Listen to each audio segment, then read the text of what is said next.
நினைத்தாலே போதும் நரசிங்கன் ஓடோடி வருவார். 22/5/2024 நரசிம்மர் ஜெயந்தி. 4வது அவதாரம். பகவான் ஸ்ரீமன் நாராயணன் இந்த உலகை காக்க எடுத்த அவதாரங்கள் பல. அதில் மிகவும் சிறப்புடைய அவதாரம் நரசிம்ம அவதாரம். தசாவதாரங்களில் இது 4வது அவதாரம். இந்த அவதாரங்கள் உயிரினங்களின் பரிணாம வளர்ச்சியில் அமைந்த வியப்பையும் நாம் காண்கிறோம்.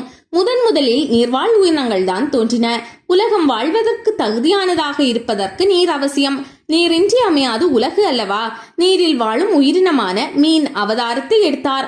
அடுத்து நீரிலும் நிலத்திலும் வாழக்கூடிய கூர்ம அவதாரத்தை எடுத்தார். 3வதாக வராக அவதாரத்தை எடுத்த ஸ்ரீமன் நாராயணன் அடுத்த நிலையாக மனித அவதாரத்தை எடுப்பதன் முன்னம் மனித உடலும் சிங்க முகமும் இணைந்த நரசிம்ம அவதாரத்தை எடுத்தார். ஆழ்வார்கள் வணங்கிய திருநாமங்கள். நரமும் சிங்கமும் கலந்த நிலைதான் நரசிங்கம்.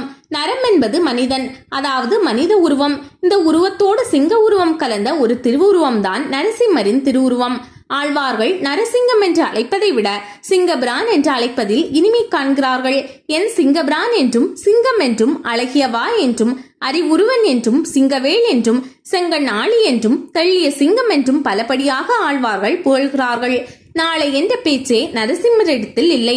அவசரமாக நொடி நேரத்தில் எடுத்த அவதாரம் இது என்று சொல்வார்கள்.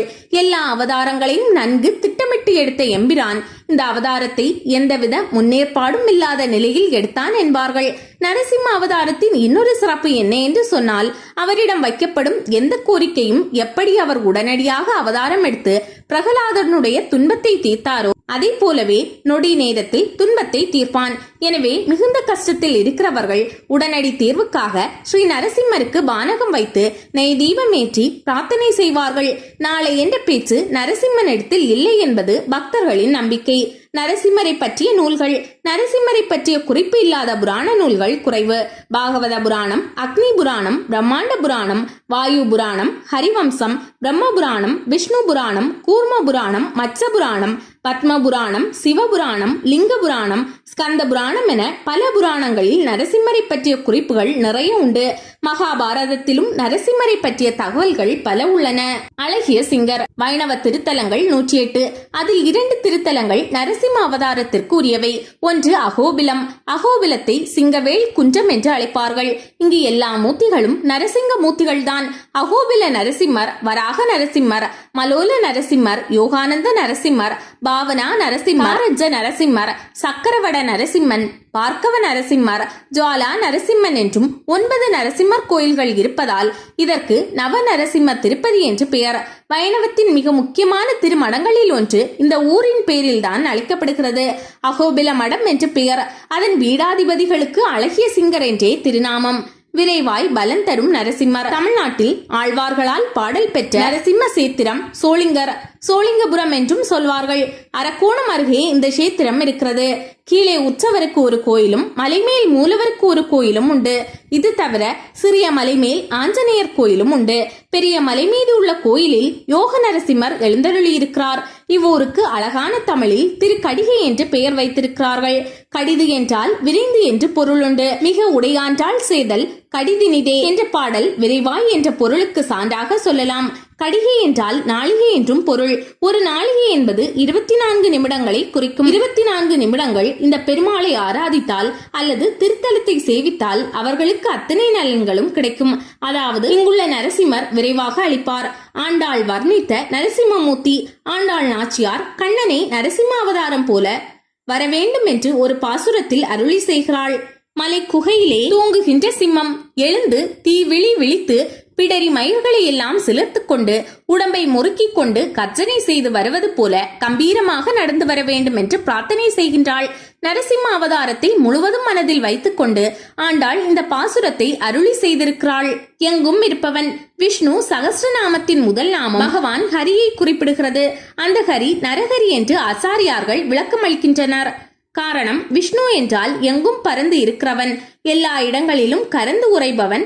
அவன் தூணிலும் இருப்பான், துரும்பிலும் இருப்பான், வானிலும் இருப்பான், மண்ணிலும் இருப்பான். இந்த நிலைதான் சர்வம் விஷ்ணுமயம் ஜகத் என்கின்ற தொடருக்கு பொருளாக அமையும். அதைதான் தினசரி சங்கல்பத்திலேயே நாம் சொல்கின்றோம்.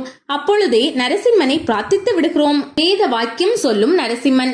அவன் பிறந்து விட்டதால் உண்டானவன் இல்லை, அதை போலவே அவன் மறைந்து விட்டதால் இல்லாதவன் இல்லை.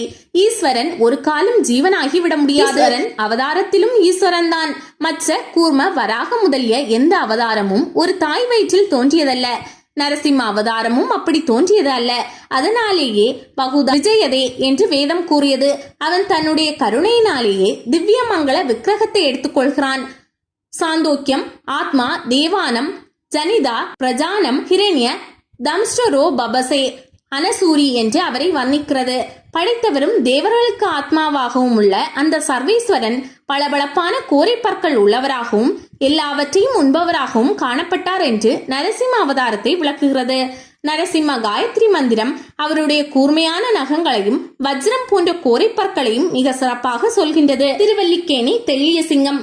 இரணிய கசிபுக்கு பிரகலாதனை தவிர கிலாதன், அனுகிலாதன், சமகிலாதன் என்ற 3 பிள்ளைகள் இருந்தனர். இதிலே பிள்ளை என்று போற்றப்படுவதாக இருந்தவன் பிரகலாதன்.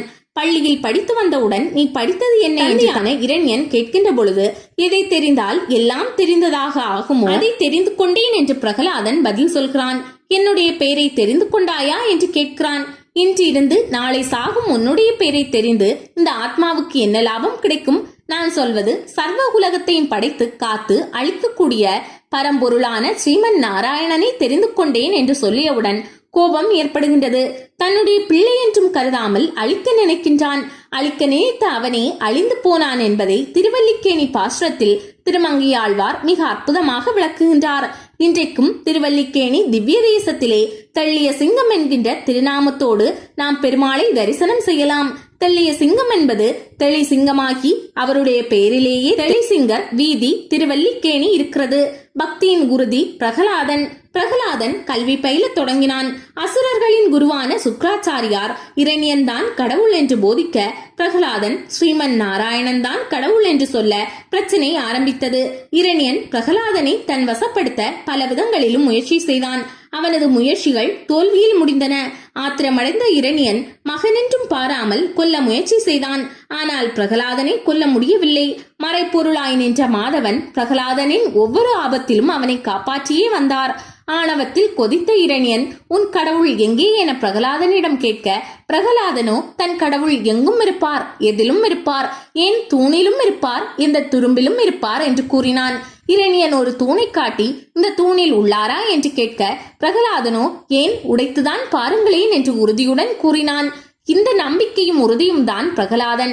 இரணியன் அந்த தூணை உடைக்க பகவான் நரசிம்ம அவதாரம் எடுத்து தூணிலிருந்து வெளிவந்து இரணியன் பெற்ற சாகாவரங்கள் பலிக்காத வகையில் அவனை வதம் செய்து பிரகலாதனை காத்தருளினார். பிரகலாதன் மகிழ்ச்சி.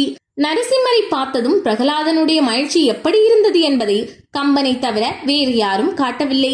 நரசிம்ம பெருமாளின் சிரிப்பொலியை கேட்டு மகிழ்ந்து ஆனந்த கூத்தாடினான். பொல பொலவென்று கண்ணீர் விட்டு அழுதான். இறைவனின் பல்வேறு விதமான நாமங்களை பாடி ஆரவாரம் செய்தான்.